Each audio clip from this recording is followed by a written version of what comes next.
کتنی محنت سے، کتنی کوشش اور کاوش سے ماہ سیام میں ہم اپنے دلوں کی سیرابی کا سامان کرتے ہیں، اور اگر عید کے دن وہیں کھڑے ہوں جہاں رمضان المبارک سے پہلے کھڑے تھے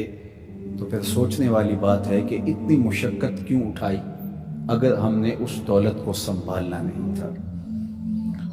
تو اس لیے اللہ سے یہ دعا مانگیں، ربنا لا تزغ قلوبنا بعد اذ ہدیتنا، اللہ ہدایت کے بعد ہمارے دلوں کو دوبارہ ٹیڑھا نہ کر دینا۔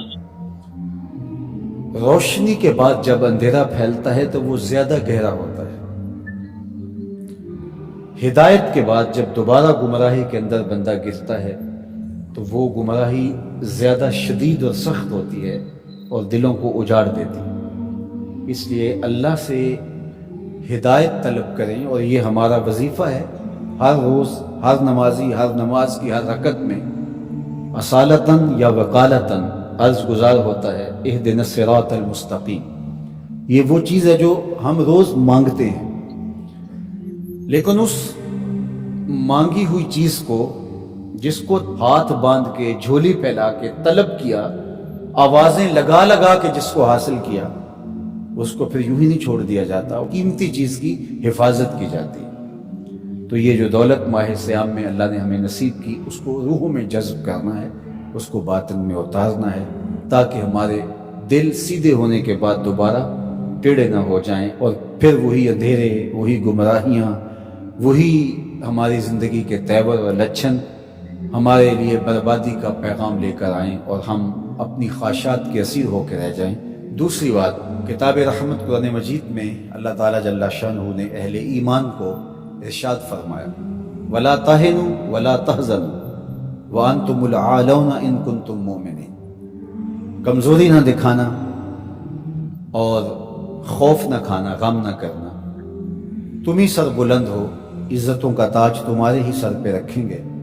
شرط ہے کہ تم مومن بن کے رہو۔ تو اللہ تعالیٰ جل شانہ کا یہ نظام ہے، تو اس نظام کے تحت ہمیں ہمیشہ اپنی ہمتوں کو مجتمع رکھنا چاہیے، اور ہمیشہ اسلام کے دیے گئے ضابطوں کے مطابق اپنے آپ کو ڈھال کر کے زندگی بسر کرنے کا عزم کرنا چاہیے، تو پھر رب کا وعدہ ہے اس کی بہر صورت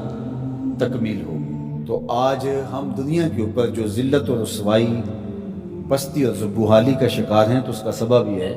کہ ہم نے اللہ کے ساتھ کیے گئے وعدے کی تکمیل نہیں کی، اور آج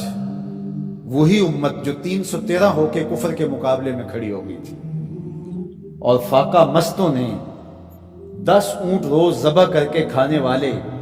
شکم پرستوں کے پرخچے اڑا کے رکھ دیے تھے، اور عظیمت کی انوکھی داستانیں رقم کی تھی کہ میرے رب نے بھی اس دن کو یوم فرقان کہہ کے پکارا تھا۔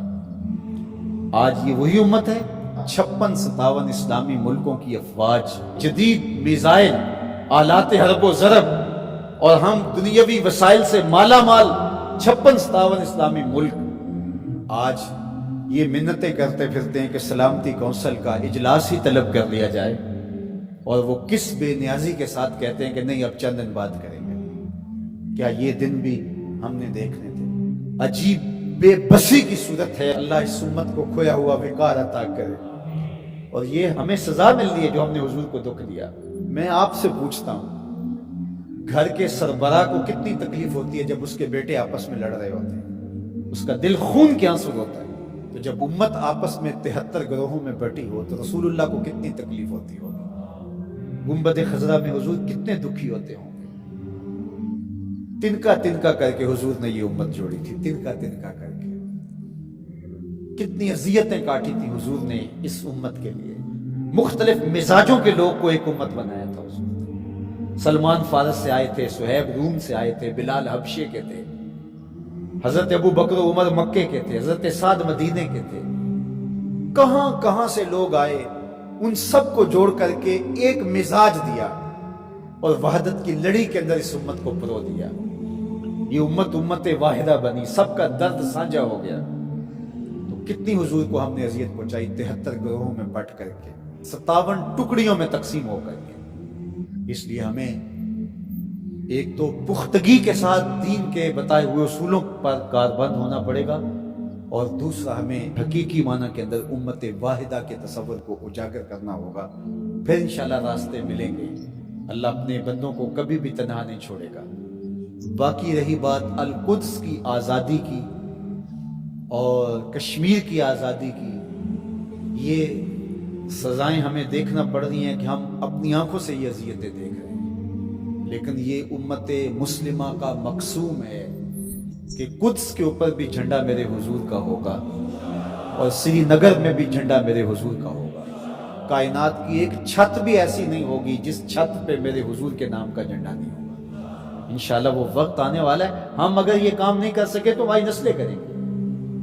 اور اپنی نسلوں کو تیار کرو اس ساکر امام مہدی کے ساتھ کھڑا ہونے کے لیے، ان کے دل میں یہ جذبہ پیدا کرو۔